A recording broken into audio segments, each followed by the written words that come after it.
From the Northway Bank Online Newsroom, I'm Gare McKenzie. This local and regional news update is brought to you by Northway Bank. Get big savings close to home with Northway Bank's Community Sense digital coupon book, filled with valuable money-saving coupons from hundreds of Northway Bank business customers. Visit northwaybank.com for more info. Northway Bank with 17 locations throughout New Hampshire. The people you know, the bank you trust, member FDIC, equal housing lender. The town of Conway will host another household hazardous waste collection day Saturday morning. Residents of Conway, Albany, Eaton, Bartlett, Jackson, Madison, and Hales location are eligible to participate. Officials say the average household throws more than 15 pounds of hazardous materials into the trash every year. That can cause a variety of problems, including certain health threats, the release of toxic fumes, contamination of water supplies, and the killing of fish and wildlife. The collection day is set up to allow for the safe and proper disposal of such hazardous materials that may contain warning labels of danger, meaning most toxic, to warning or caution for least toxic.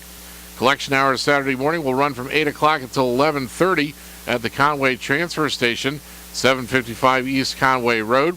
Each household is limited to a 10-gallon limit of hazardous materials to dispose. A flyer with information about the event is published today in the Conway Daily Sun. The Mount Washington Observatory is celebrating the opening of the Great Blowdown, an exhibit created by the Museum of the White Mountains that tells the story of the Great New England Hurricane of 1938.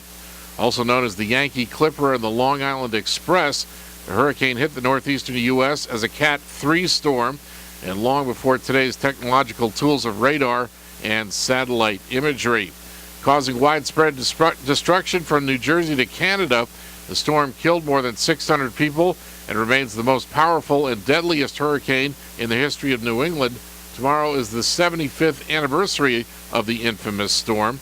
The free event starts at 5 o'clock tomorrow afternoon at the Weather Discovery Center on Route 16 in North Conway. Dr. Lourdes Aviles, Associate Professor of Meteorology at Plymouth State University and a curator at the museum, researches air quality in New Hampshire and hurricanes. She'll open the event tomorrow with remarks about the storm and its devastating impact on the White Mountains. Aviles says the exhibit grew out of a book she just published called Taken by Storm, 1938, A Social and Meteorological History of the Great New England Hurricane. They mostly have to do with flooding and river flooding, and of course with the massive tree damage that occurred. Flooding from Irene in some specific locations was similar, or maybe even worse, but the problem in 1938 is that this happened everywhere, all throughout the state, all throughout New England. And in most places, the flooding due to 38 was higher with Irene. It was a different league, if you will, if you take into account the entire storm and the entire... The exhibit will be displayed at the Weather Discovery Center through the end of the year. In Maine news, Maine's community colleges are getting more than $13 million in grants to offer more information technology training. In announcing the Federal Department of Labor grants, Maine's congressional delegation said the funding will go to a consortium made up of Maine's 7 community colleges in partnership with employers, workforce development agencies, industry associations, and other educational institutions. The funding supports a statewide initiative called Maine Is It it aims to train more than 2,000 unemployed and underemployed Mainers in information technology across the state and across a range of industries.